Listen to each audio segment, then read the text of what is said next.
Cool. Look at that. Look at it. Craftsmen made tools to last in the old days. Not now, though. In the old days, yes. That's from the old days. You found it in the shed when we moved in. Did I? Yes, if I remember rightly, you said you were going to send it on to the bloke who'd left it behind. Well, he's welcome to it now. Load of old rubbish. Don't go on at the fork. It must have dug about 6,000 acres by now. I wasn't digging with it. I was banging in a stake with it. What do you use for digging? A sledgehammer? If they'd made longbows out of this tack, we'd have been in a fine old state at Agincourt, wouldn't we? Sorry, my liege, you came away in my hand. I'll have to chuck me arrows.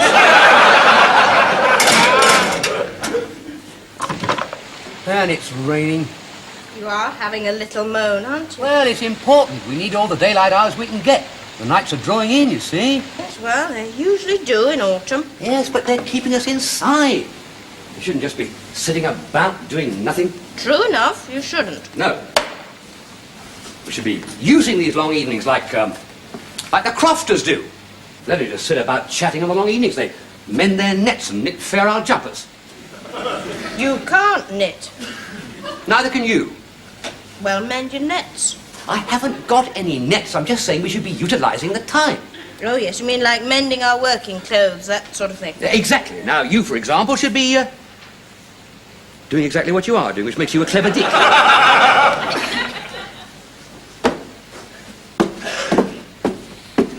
Any floorboards need nailing down? No. Creosote the chicken house. It's too dark in the garden. Well, I can't sew, can I? I never claimed to be able to sew. Well, mend your fork! Yeah, I was going to do that. I had that in mind to do that before you even said it. So if you're at home of an evening and you've got a broken fork, that's the kind of thing you should be doing. Well, that's typical, isn't it? Just when you get started on a job, interruptions. Hello, Tom. It's only Mark here. Hello, Margot. I want it on the telephone. I can't be. I haven't got a telephone. My telephone. Oh, I see. Thanks. Who is it? I don't know. It's a Mr. Coles. Never heard of him. You haven't been gardening in a dinner jacket, have you?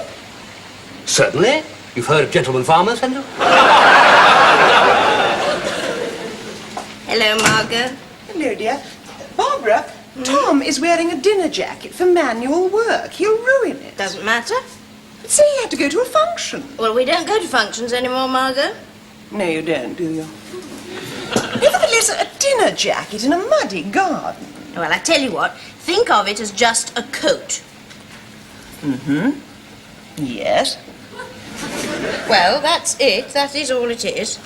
No, Barbara. That's like calling salmon mousse fish paste. Look, Margot, as far as Tom and I are concerned, it doesn't really matter what it looks like, as long as it's serviceable. Oh, I'm sorry, Barbara. I didn't realize you were reduced to scraping the bottom of your sartorial barrel. Funny, I thought we were just making use of the things we'd got. Brave, brave Barbara. Oh, how extraordinary. It must be a trick of the light. One leg looks orange and one leg looks blue. Right, you got it. Snazzy on me. But you can't wear those. Why not? Because one leg is orange and one leg is blue. Well, I don't mind if the pigs don't mind. You never know, this could be the in-gear for swineherds this year. Barbara. Look at me. On Saturday morning, I shall be shopping in the High Street. Wow. And I shall have my checkbook with me. Yes? Well, call it an early Christmas present if you like. No, But thank you, Margot, all the same, but this stuff will do for us fine. I mean, honestly, now look, what is wrong with that? Just as a pair of working trousers. one leg is orange and one leg is blue. Well, kid, you're going to be a star. Really? Who was that on the telephone, Tom? The bloke is going to make Barbara a star. He's a journalist. He wants to do a feature on us. No. Yeah, he got talking to Ron in the pub, and Ron mentioned us and self-sufficiency, and he wants to write about it. How extraordinary. And you said yes? Yeah, he seemed a nice sort of fellow. Just a few pictures, a bit of blurb. Shouldn't take long. It might be a bit of a giggle. Yes, why not? I could wear my new trousers. Barbara. If one is to appear in a newspaper, one must be very careful about one's appearance. When is he coming, by the way? Tomorrow. Morning or afternoon? Morning. Have you got any string, Barbara? I think I could fix that fork. Any special time in the morning? Left-hand drawer, I think. Sorry, Margot, you were saying? Oh, well, I just thought you might want me here to help with something. No, I don't think so, Margot, thank you. Oh. Fine. We'll leave it at that, then. You call me when the journalist is here. Should you want anything at all. I don't think we want Margot for anything, do we, Barbara? No, I don't think we want Margot for anything, Tom. Thanks all the same, Margot. Oh. Well, I'll say good night, then. Good night. I like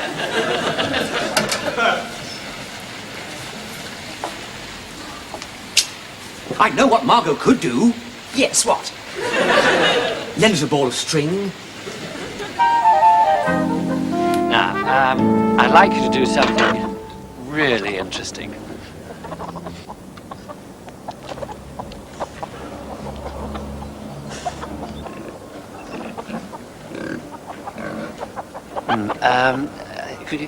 Close in on each other. Bit closer. Just a bit closer. Mrs. Good, could you turn and look at your husband? But I'm looking up his ear. Yes, I want it to look really natural. I don't usually stand about looking at his ear.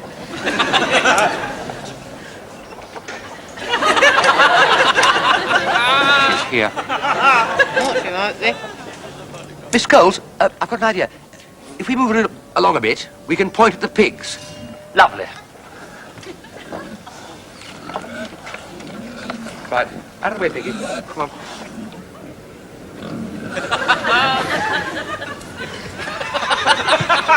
Now then, perhaps a bit more. Right. Yes, if we go further along, we can get the trough in. Anything as long as you're happy.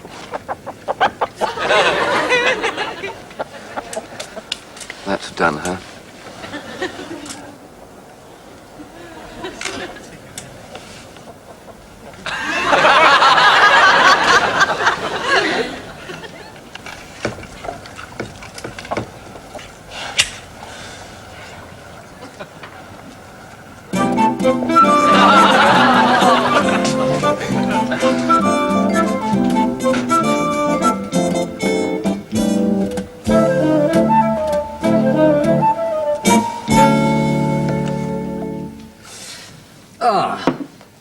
Homemade stuff, eh? Rather. Yeah.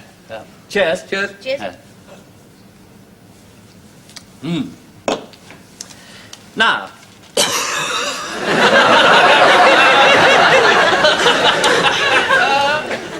Just a couple of questions, Mr. Good. I think that covers it. Have you any pet hates? Yes, I can't stand cheap wine. Mrs. Good, I couldn't help noticing your trousers. Where did you buy them? Well, I got this leg from C&A, and the rest is from Marks. Pardon? They're mongrels. I made them up myself. Oh, I see. Yes, very attractive. Thank you. Just one more, Mr. Good. If anyone was thinking of leading your sort of life, what advice would you give them? Well, they'd have to marry Barbara first. They should be totally convinced of what they're doing, fit and healthy, and just man enough to be sane. Yes, I like that. She's here again. There's someone at the window.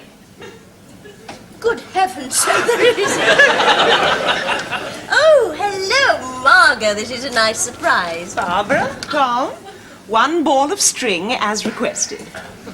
Oh, I'm sorry. I didn't know you had company. Of course not. Mr. Coles, Mrs. Ledbetter. Oh, you must be the journalist. How do you do? Yes, how do you do? Oh, that's 2 T's in Ledbetter, by the way. Now, what can I tell you about myself? Well, I think it's true to say that we are Tom and Barbara's dearest friends. By we, I mean my husband Jeremy and myself. Jeremy is an executive in the plastics industry. I, of course, do not work apart from the odd charity.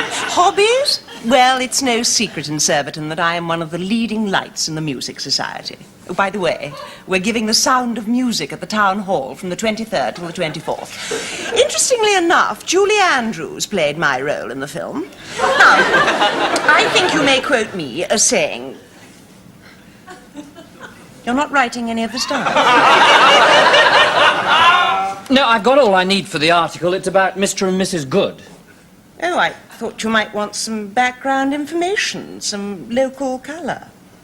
No, thank you. Oh, go on, Scoop. Give her a mention. Margot's played a very important part in all this. Really? Oh, yes. I mean, after all, she had to live next door to a suburban revolution. A lot of people would turn nasty. Not Margot. No, nothing but support and encouragement. Yeah, I remember we used to try to keep pigs. Now, a lot of people poo-pooed the idea around here because of the smell. But Margot didn't, did you, Margot? Well, She said if you need pigs, you jolly well have pigs. Yes, and I'm sorry if I'm going to make you blush, Margot, but I'm going to tell Mr. Coles about the goat. Are you? Yes. Now, Margot has insisted on transporting our goat to and from the common for grazing in her own car. No reservations about the little pile of black cherries the goat leaves behind. You see, I think you must mention Margot. Hear, hear to that. Thick and thin, fair weather or foul, Margot has been there, like a truss. What? Constant source of support. Yes, I'll see if I can get that in. Well, look, I must be on my way. Thanks very much. Goodbye. You won't Bye. forget the sound of music, will you? I'll do my best. Bye-bye. What an awfully nice man. Nice creases in his trousers. And he had black shoes. That all points to him working for one of the quality newspapers, doesn't it? I don't know. Who'd be a freelance journalist, eh? Hopping here, dashing there, writing stuff on spec in the hopes of flogging it. A freelance? Yes, and he wore black shoes, too. But which newspaper is he hoping to sell the article to? Well, I don't know. The first one will buy it, I suppose. Don't you care? Not particularly. Well, I do. Why? Oh, not for myself, Barbara. Don't think that. No, I just thought you would be interested. After all, an article about one. Well, not about one, about you. Well, most people would want to see it in print. Not that I... Because, after all, but... Well,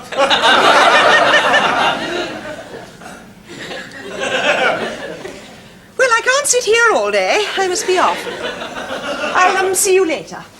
Oh, thank you for the string, Margot. Bye. That's the trouble with these Orientals. You can never tell what they're thinking. Inscrutable. Yeah, come on, old legs. We've got work to do. Right, give me the creosote and I'll finish the job. I say, I wonder if we will get in the papers. Why? Well, you never know. I mean, this might be the beginning of something big. This time next month, I could be the centre spread of the Pig Breeders' Gazette. Piglet of the month.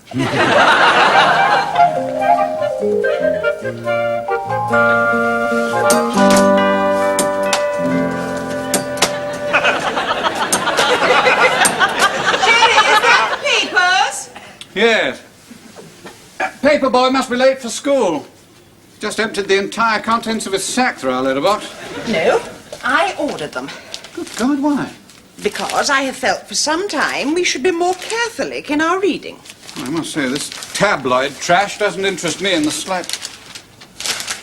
Thank you. Oh, I see. It's looking for our name in print time, isn't it? Nonsense. I'm doing it for Tom and Barbara. You know they can't afford newspapers. Well, they can be on this scale. Hello, 3907164. What? Sorry, I can't hear you. It's rather a bad line. Could you speak up? Coles? Yes? Mr. Coles, yes? Margot Ledbetter speaking. Yeah, I'm sorry, I can't quite hear. Yes, that's better. Oh, the article, yes. In the what? The Observer. How wonderful. Yes, I'll tell them. Jenny, quick.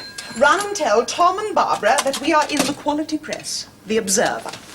I do find running in the morning so vulgar. Then walk quickly, Jenny. Only tell them, please. Anyway, why can't you go? You're the one who might just have sneaked her way into the corner of one of the photographs. Because I have 1,000,000 calls to make. Ah, hello, Miss Mountcharft. Margot Ledbetter. Miss Mountcharft, if I hinted that I could get our little production mentioned in the Observer... Yes, the Observer. Might that reawaken your interest in my design for the program cover? You know, I never really appreciated the taste of tea till we had to ration it. Shame we can't grow it ourselves. Yeah. Mind you, it's only really camellias, you know. I wonder if ordinary flowering camellias... No, that's about as sensible as you thinking we could keep silkworms and make my stockings from them. Yeah, all right. I'll just develop my genius for mending forks.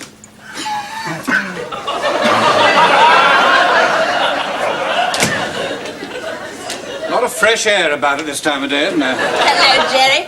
You're just in time for elevenses. You can't have 11s, is it? 8:30. You can, you know. Just get up at 6 o'clock. Things so damn cheerful. Looking so damned healthy. There you are, Jerry. Have some tannic acid. Thank you.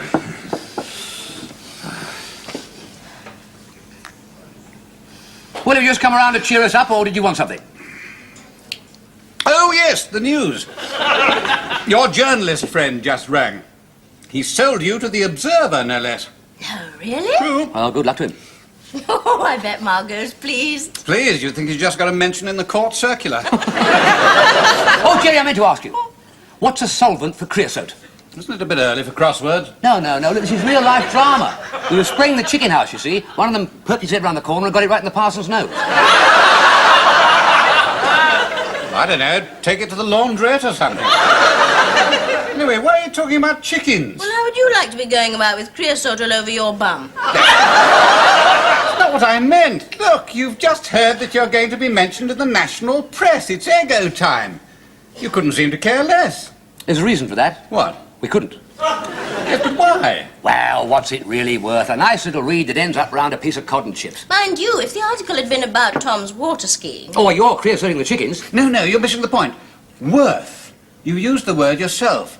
What is it worth? You could make on this, you know. What are you talking about? Here. Top up the tea. Lubricates the old grey matter. Ah, I know that expression. When he looks like that, he's planning something. Looks more like indigestion to me.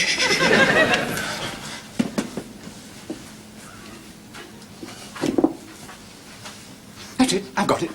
Look, you two go about looking like a pair of tramps, don't you? Give me my tea back. No. Listen. You live in what I can only politely describe as abject poverty.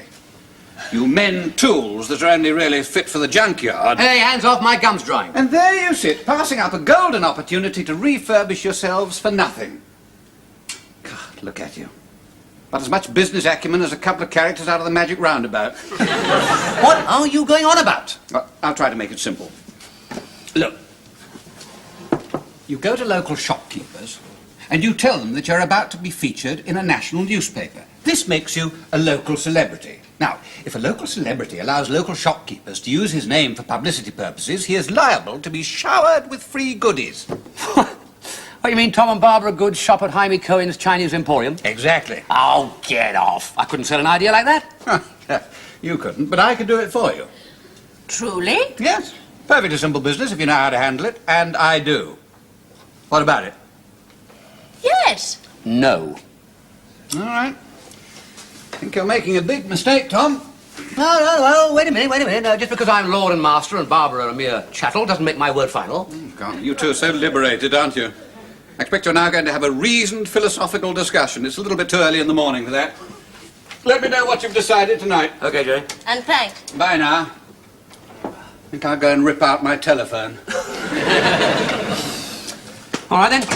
A reasoned philosophical discussion. You first. Well, I say yes. No. Yes. No. Yes. No. Yes. No. Conquers at 10 paces. Now, look, seriously. It all smacks too much of commercialism. We've left all that behind, all that wheeling and dealing. I don't think so. I think it's just using our initiative. Or Jerry's initiative. We could do with some new stuff. Ah, it seems dishonest to me.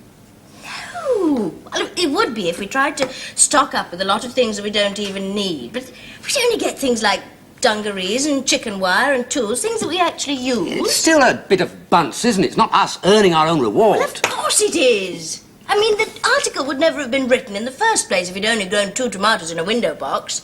I mean, we're only newsworthy because of our efforts, and I think if there's any bunce attached, we've jolly well earned it. Yes, you're quite right. I was wrong. You are my idea of a man. Do you know that? Well, I've got no time for all this sexual inequality. I mean, we're partners, equal shares, even Stevens. Except in one department. What? I'm stronger than you are, and I can pin you to the bed any time I feel like it. Rubbish.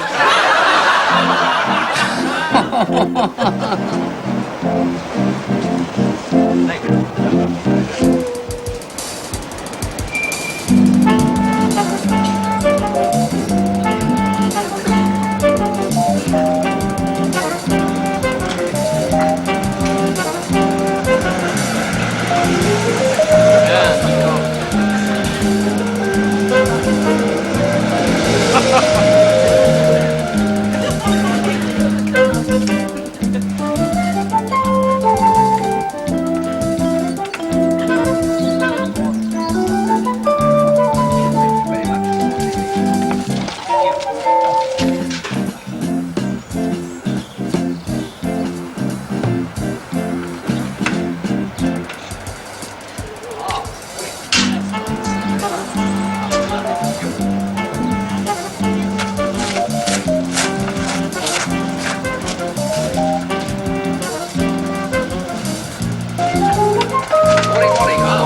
There we are. Oh, that can stay there.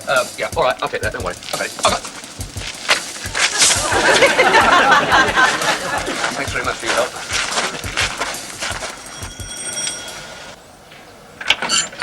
Morning. Mr. and Mrs. Good? Who will be appearing in this week's Observer, yes. Sign here. Oh, Tom. There we are. Right, wheel it in. Bit too big for that gun.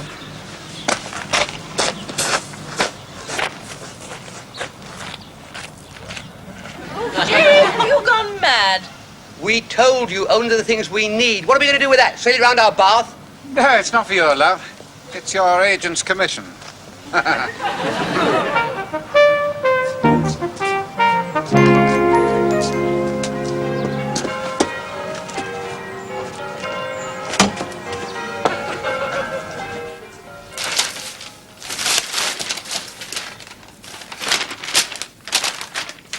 Jerry? Jerry? Yes. Oh, hello, Miss Mountcroft. Yes, I have seen the newspaper. But No, I didn't, Miss Mountcroft. I did not promise we would be in the paper at all. Oh, there was never any question of twisting your arm over the program cover, Miss Mountcroft.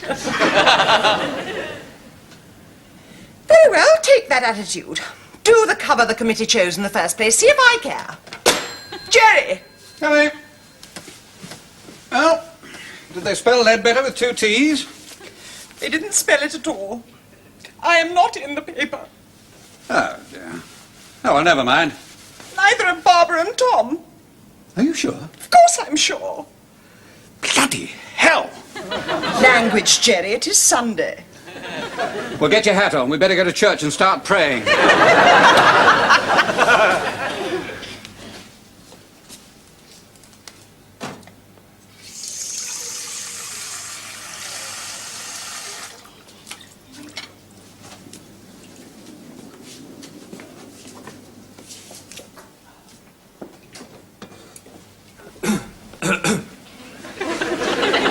Good morning. Tom Good, the Observer's favourite model. He's wearing a new brushed denim ensemble with the latest off-the-knee Wellingtons. And denies any rumour of romance with Prince Rainier. You don't look right somehow. What do you mean? Well, you're not all rumpled and crumpled, your old rag-bag self. Well, thank you very much. The last time I let you lie until 9 o'clock on a Sunday morning. Why aren't you wearing your new dungarees? Oh, I'm saving them for best. My coming-out ball, things like that. Ah, I see, yeah. Well, I must say, I must hand it to old Jerry. He really knew what he was talking about. These are lovely things, you know. Can't wait to use them. I should unwrap them first. What, get them dirty? I would just like to say, Tom and Barbara, that this is the last time you involve me with the gutter press. Good morning. I say, what are you talking about? The fact, Tom, that your so-called journalist's article has not appeared in the Observer. You obviously haven't got your copy yet. Well, we didn't think we'd bother. Why not? Well, we were at the interview. We heard what was said. Well, don't worry, Margot. You'll probably be in next week's edition. This week they probably have more important news, like the pound rallying to 65 pence. I'll say I'm frightfully sorry about all this. I've just had a telephone call from that chap Coles. The article was in the Observer, all right. It was not, Jerry. I scanned every inch. Not of the Ox and Bucks Observer, you didn't? Ox and Bucks Observer? Yes. You mean Margot's alerted the whole of Surbiton for something that sells about 3.5 copies? 2 if it's raining up there. Yes. I'm sorry. I think that's priceless. It's a bit more serious than that, I'm afraid. Don't you see? All the shopkeepers who let you have all this stuff are hardly going to regard the Ox and Bucks Observer as the national press. Oh. You mean Father Christmas is going to want all his presents back, isn't he? Oh, dear. Thank goodness we haven't played with them.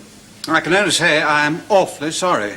I should think so too, raising Tom and Barbara's hopes like that. It's like snatching the food from the mouths of starving babies. Now, see here, Margot, if you hadn't got 1 coffee egg as in the or first 2? place, we'd have got 3, the right please. cake. Don't you insult my hearing, Boiled. Jerry. There has never been 3 anything minutes. wrong with my family's ears. Ah, well, that aunt of yours is Slice deaf of as a bread post and for a cheese. start. No, I'll have soda. Just that you will mumble deliberately. Of course, the reason why your family's Margot half and deaf is because Jerry you all try to stay outshout each I'll other. ask. Well, thank you very much, Jerry. Are you staying for breakfast? Don't interrupt, Tom, please.